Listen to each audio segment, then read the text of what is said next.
দর্শকদের শাস্তি হবে পাথর মেরে প্রকাশ্য দিবালোকে তাদেরকে হত্যা করতে হবে। বাংলার জমি আর কোন ধর্ষকের জন্ম হবে না। একের পর এক ধর্ষণের ঘটনা ঘটিয়ে তারা গর্ব সহকারে কোন না কোন রাজনৈতিক আশ্রয় নিয়ে তারা এ সমাজে বীর তর্পে অবস্থান করে। একটা ধর্ষণের মামলা দেওয়ার পরে 7-8 বছর চলে যায়, সেই মামলার কোনো সুরাহা হয় না। 2020 সাল থেকে 2024 সাল পর্যন্ত 6400-র অধিক ধর্ষণের ঘটনা এই বাংলাদেশে রেকর্ড হয়েছে।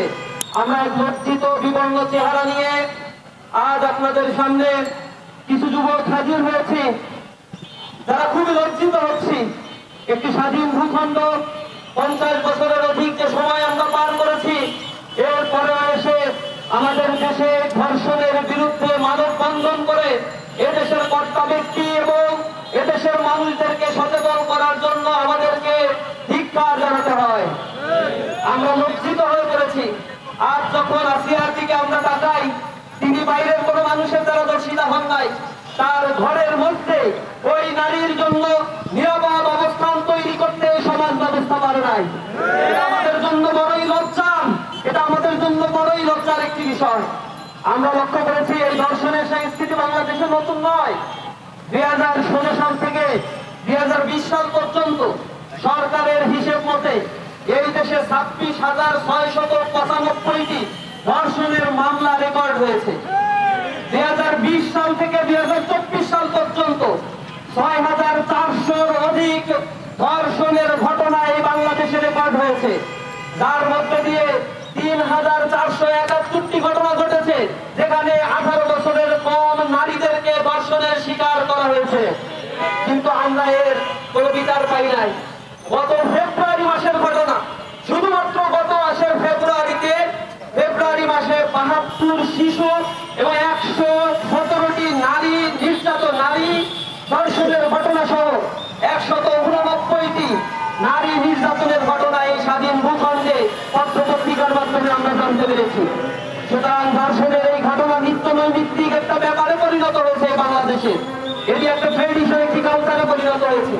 আমরা আরো বেশি লজ্জিত যখন আমরা দেখি নারী ও শিশু নির্যাতন ট্রাইব্যুনাল গঠন করা হয়েছে শুধুমাত্র ত্বরিত বিচারের প্রক্রিয়াকে ত্বরান্বিত করার জন্য। কিন্তু আমরা লক্ষ্য করেছি নারী ও শিশু নির্যাতন ট্রাইব্যুনালে প্রতি 5 বছরে এভারেজে 31,000 বা 32,000 মামলা এখানে দায়ের করা হয়। কিন্তু দীর্ঘসূত্রিতার কারণে এখান থেকে মাত্র 4 থেকে 5% মামলার বিচার কার্য আমরা দেখতে পাই।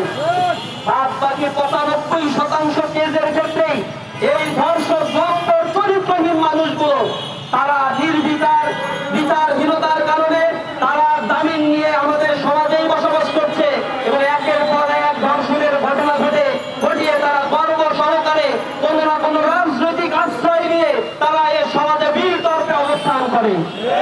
আমরা হিরো কালচারের পরিবর্তনের জন্য তীব্র আন্দোলন করে করবো ইনশাআল্লাহ।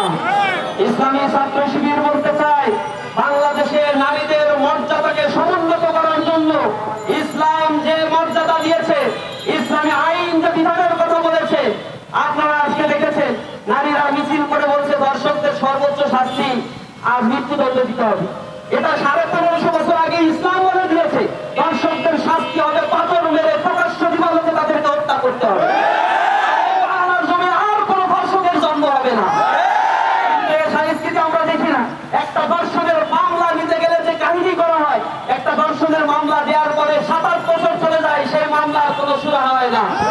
আমরা এই বিচার ব্যবস্থাকে জেলে সাধারণের জন্য সরকারের প্রতি উদাত্ত আহ্বান জানাচ্ছি। আমরা আরো উদ্বেগের সাথে লক্ষ্য করি, কোন ঘটনা ঘটার পরে বাংলাদেশে একটি রাজনৈতিক দল এখন বলার চেষ্টা করছে বাংলাদেশে নির্বাচিত কোনো গভর্নমেন্ট নাই, এ কারণে এই ঘটনাগুলো ঘটছে। আমরা আরো লজ্জিত, এদেশে এই জুলাই বিপ্লব পরবর্তী যে জাতীয় ঐক্যমত গড়ে ওঠার কথা ছিল, এই ঐক্যমত গড়ে উঠলে এই জাতীয় ধর্ষণ, ছিনতাই, লুটেরাজদের কোন স্থানই বাংলাদেশে হতো না। কিন্তু আমরা সেই জাতীয় ঐক্যমতের বিপরীতে গিয়ে শুধুমাত্র যে কোনো ঘটনা ঘটলেই শুধুমাত্র নির্বাচনী একমাত্র সমাধানের দিকে একটি বৃহৎ রাজনৈতিক দল যে বুলিয়া উড়াচ্ছেন, আমরা